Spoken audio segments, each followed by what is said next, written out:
It was an ordinary holiday morning, the kind where the sun seemed to promise a day of leisure and laughter.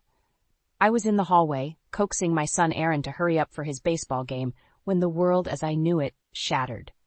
Opening the door, I froze. There, like a ghost from a past life, stood Mark, my husband who had vanished without a trace 3 years ago. "This is our home," he declared, his voice a strange mixture of assertiveness and uncertainty. But before I could process his presence, another figure emerged from behind him. Clara, my sister-in-law. The sight of her stirred a nest of vipers in my stomach. "We're going to take custody of Aaron," Clara said, her voice dripping with a sickly sweetness I remembered all too well. How many times had I speculated about this very scenario? Mark and Clara disappearing around the same time couldn't just be a coincidence. But with the whirlwind of daily life and limited resources, I had never been able to dig deeper into their disappearance. Lost in these thoughts, I barely registered Aaron's voice behind me. "Hey, Mom, who are you talking to?" My heart clenched. He stood there, my brave little boy, unaware of the storm about to break. Clara turned her predatory smile towards him. "Oh, it's nice to finally meet you. You're Aaron, right? I've wanted to meet you for so long." Her voice churned my insides. That same voice that had charmed everyone around her, masking the manipulative, cruel nature I knew too well. The voice I had hoped to never hear again. Aaron, confused, glanced at me and then back at them. "Dad, what are you doing here? And who is she?" He moved closer to me, instinctively sensing the tension. Mark and Clara stood there, gaping like fish out of water, clearly not expecting this confrontation. Before they could recover, Aaron continued, his voice tinged with anger. "We're about to leave. Move." It was then that Mark and Clara noticed something behind me, their faces drained of color. I couldn't help but let out a bitter laugh. Standing there was my daughter, Elise, cradled in Aaron's arms. Mark's eyes widened in shock, his gaze flicking between Elise and me. "Mark, Clara," I started, my voice steady despite the chaos in my heart. 3 years ago, you left without a word. I was left alone to pick up the pieces, to raise Aaron, and to face an unexpected pregnancy. I paused, letting the weight of my words sink in. Clara's eyes narrowed, but I continued. "I'm not the same person you abandoned. I fought hard to build a life for my children and me, and I won't let you waltz back in to destroy that." Their faces were a picture of shock, disbelief, and, for a fleeting moment, guilt. But it was too late for guilt. The wounds they had inflicted ran too deep. "Please leave," I said firmly. "You have no right to be here." Mark opened his mouth, likely to spout some excuse or plea, but I didn't want to hear it. I closed the door on them, on the past they represented. Turning back to my children, I saw Aaron looking at me with newfound respect and Elise gurgling, blissfully unaware of the storm that had just passed. I took a deep breath, steadying my racing heart. This was just the beginning. The battle lines were drawn, and I was ready to fight for my family's future. The days following Mark and Clara's unwelcome visit were a whirlwind of emotions and memories, a tidal wave that threatened to drown me. I found myself revisiting the dark days after Mark's disappearance, the sleepless nights filled with worry, and the countless hours I spent questioning what I could have done differently. Aaron had struggled the most. Once a cheerful and outgoing boy, he became sullen and withdrawn, his bright eyes dimming. I remembered the countless dinners he pushed away, the school events he begged me to skip, and the cold, distant looks that replaced his warm smiles. It tore at my heart, but I couldn't find a way to reach him. As I brooded over these memories, Elise's innocent laughter echoed through the house, a stark contrast to the storm raging within me. She was my unexpected blessing, a light in the darkness of Mark's betrayal.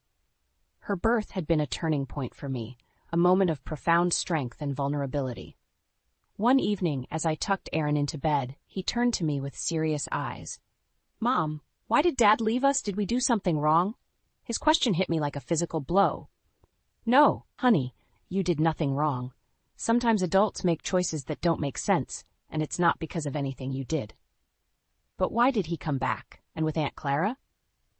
The confusion in his voice was heartbreaking. I sighed, searching for the right words. "I don't know why they came back, but I do know that we are a family, you, me, and Elise. We'll get through this together." He nodded slowly, his young face etched with worries no child should bear. I trust you, Mom. I just wish things were like before. I kissed his forehead, whispering, I know, my love. I wish that too. The next day, I was jolted out of my reverie by a call from my lawyer, Mr. Thompson. Lauren, we need to discuss your legal options. Mark and Clara's claim is baseless, but we should prepare a case. I listened, my mind racing. This was my chance to fight back, to ensure that Mark and Clara couldn't hurt us anymore. Let's do it, I said firmly. I want to protect my children, and I won't let them be used as pawns in whatever game Mark and Clara are playing. Mr. Thompson's voice was reassuring. You're making the right decision. I'll start preparing the documents. We'll show them that they can't just walk over you. As I hung up, a sense of determination settled over me. Mark and Clara had underestimated me, thinking I would crumble under their pressure. But they were wrong. I was stronger now, tempered by the trials I had faced. I looked at Aaron, playing with Elise, and knew that I would do whatever it took to keep them safe. This was no longer just about revenge. It was about justice for my children and me. Mark and Clara had awakened a fierce protectiveness in me, and I was ready to fight back with everything I had. As the days turned into weeks, my resolve hardened like steel. I was prepared for the legal battle ahead, but nothing could have prepared me for the emotional warfare that ensued. Mark and Clara, like vultures circling their prey, began their campaign to wear me down. One afternoon, as I collected Aaron from school, I found them waiting, their presence a dark cloud on the sunny day. Clara's voice was sickeningly sweet as she called out to Aaron, "Hi, sweetie, we've missed you so much." Aaron clung to my hand, his body tense. "Why are you here?" he asked, his voice barely above a whisper. Mark stepped forward, his expression one of feigned concern. "We just wanted to see you, son. We're your family too, you know." I felt a surge of anger. "You lost the right to call yourself his family when you abandoned him," I snapped, pulling Aaron closer. Clara's eyes narrowed, her facade slipping. "Lauren, you can't keep him from us. We have rights." "Rights? You have no rights here," I retorted, my voice cold. "You both made your choice 3 years ago. Now live with it." Mark's face twisted in anger. "You think you're so perfect, Lauren? You're just a bitter woman who couldn't keep her husband happy." I could feel Aaron's grip tighten on my hand, his small body shaking. "Let's go, Aaron," I said, turning to leave. But Clara wasn't done. "You'll regret this, Lauren. We'll get what we want. We always do." Their threats echoed in my ears as we walked away. But I wouldn't let them see my fear. I had to be strong for Aaron and Elise. That night as I lay in bed, their words haunted me. The idea of losing Aaron to those two was unbearable. I couldn't let it happen. I had to be smarter, stronger. The next day, I met with Mr. Thompson, my determination like a shield around me. "I want full custody of Aaron, and I want Mark and Clara to have no visitation rights," I said firmly. Mr. Thompson nodded. "It's going to be a tough battle, but I believe we can win this. You're a good mother, Lauren. The court will see that." As the legal preparations progressed, I found an unexpected ally in my own home, Aaron. One evening he came to me, his young face set in a serious expression. "Mom, I want to tell the judge that I want to stay with you. Dad and Aunt Clara, they're not my family." Not really. Tears welled in my eyes as I hugged him tightly. "Thank you, Aaron. That means more to me than you'll ever know." The day of the court hearing arrived like a storm on the horizon. I walked into the courtroom with Aaron by my side, ready to fight for our future. As the proceedings began, Clara tried to play the doting aunt, her words dripping with insincerity. Mark played the role of the repentant father, but his eyes were cold and calculating. But when Aaron spoke, his voice clear and unwavering, the truth shone through. "I want to stay with my mom. She's been there for me when no one else was." The judge's decision came like a ray of sunlight through the clouds. Full custody granted to me, with no visitation rights for Mark and Clara. As we left the courtroom, Mark's face was a mask of rage, and Clara's eyes burned with malice. But it didn't matter. We had won. Aaron and I, together. The victory in court brought a temporary sense of peace, but it was short-lived. Mark and Clara, like wounded animals, became more desperate and dangerous in their tactics. They started a slanderous campaign, spreading lies and rumors about me in our community. It was a psychological warfare I hadn't anticipated. One evening, Aaron came home from school, his eyes brimming with unshed tears. "Mom, kids at school are saying you stole me from Dad. that you're keeping me away from him because you're mean." My heart broke at his words. "Aaron, you know that's not true. Everything I've done to protect you and Elise." He nodded, but the doubt was evident in his eyes. "I know, Mom, but it's hard. They don't understand." I hugged him, feeling his small body tremble. "I know it's hard, sweetheart, but we'll get through this. We're stronger than their lies." As the days passed, the rumors grew more vicious. Clara had always been cunning with her words, and now she used them like a weapon to turn my world upside down. I knew I had to fight back, but I was wary of stooping to their level. Then, one day, Mark showed up at my workplace, a facade of remorse plastered on his face. "Lauren, can't we just talk about this, for Aaron's sake?" His words were like poison, and I could see through his act. "There's nothing to talk about. You made your choice, Mark. Now live with it." He grabbed my arm, his grip tight. "You're ruining my life, Lauren. You and that kid." I pulled away, my voice steady. "No, Mark, you did that all by yourself." As I walked away, his parting words sent a chill down my spine. "This isn't over, Lauren. I won't give up that easily." The legal victory had given me custody of Aaron, but it hadn't ended the war. Mark and Clara were relentless, and I could see the toll it was taking on Aaron. He was caught in the middle of a battle he didn't understand, torn between his biological father and the mother who had never left his side. One night, Aaron came to me, his face etched with conflict. "Mom, what if Dad changes? What if he wants to be a real dad?" His words hit me hard. "Aaron, I know he's your dad, and it's normal to hope for that, but we have to see people for who they are, not who we want them to be."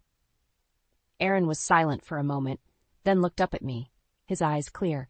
"I know, I just wish things were different." I held him close, whispering, "I do too, Aaron, I do too." Despite the ongoing battle, I had to ensure that Aaron and Elise remained my priority. They were my strength, the reason I fought so hard, and I would do anything to protect them, to give them the life they deserved, free from the shadows of Mark and Clara's deceit. The relentless campaign by Mark and Clara took a darker turn, evolving into outright harassment. They seemed to be everywhere. Outside my workplace, near Aaron's school, always lurking, always watching. It was a psychological siege, and I felt its weight every day. But I refused to be intimidated. It was time to hit back, to make them realize they couldn't trample over our lives without consequences. I scheduled a meeting with Mr. Thompson, my resolve like iron. "Mr. Thompson, it's time we take more aggressive legal action. I want to file for a restraining order against Mark and Clara, and I want to sue them for harassment and defamation," I declared. Mr. Thompson nodded in agreement. "I think that's a wise decision, Lauren. Their behavior is unacceptable, and it's time they face the legal repercussions." The legal proceedings were grueling, but I stood firm. In court, Mark played the victim, a man wronged by his vindictive ex-wife. Clara, ever the actress, wept about being denied the chance to be a part of her nephew's life. But their performance couldn't mask the truth. The judge saw through their facade and granted the restraining order. Additionally, they were ordered to pay damages for their defamatory actions. As we left the courtroom, Mark's face was a mask of fury, while Clara's eyes burned with unspoken threats. But this time, I wasn't afraid. I had the law on my side. Their defeat in court, however, did little to quench their vendetta. If anything, it seemed to fuel their spite. One day, I received a chilling phone call from Mark. "You think you've won, Lauren? You think you can just destroy my life and walk away? I'll make sure you regret this," he hissed through the phone. I clenched my jaw, fighting back the fear his words invoked. "You brought this on yourself, Mark. I'm just protecting my family." "You haven't seen the last of me, Lauren. This isn't over," he spat before hanging up. His threat hung in the air like a toxic cloud, but I wouldn't let it break me. I had Aaron and Elise to think about. They were my world, and I would go to any lengths to shield them from Mark and Clara's malice. But as days turned into weeks, the constant stress began to wear me down. The never-ending vigilance, the fear of what Mark might do next, the pressure of being a single mother, it was all-consuming. One evening, as I put Elise to bed, Aaron came to me, his expression somber. "Mom, are we going to be okay?" Dad sounded really mad on the phone. I pulled him into a hug, my heart aching for the worry he had to bear. "We're going to be okay, Aaron. I won't let anything happen to us. I promise." But even as I spoke the words, I knew the battle was far from over.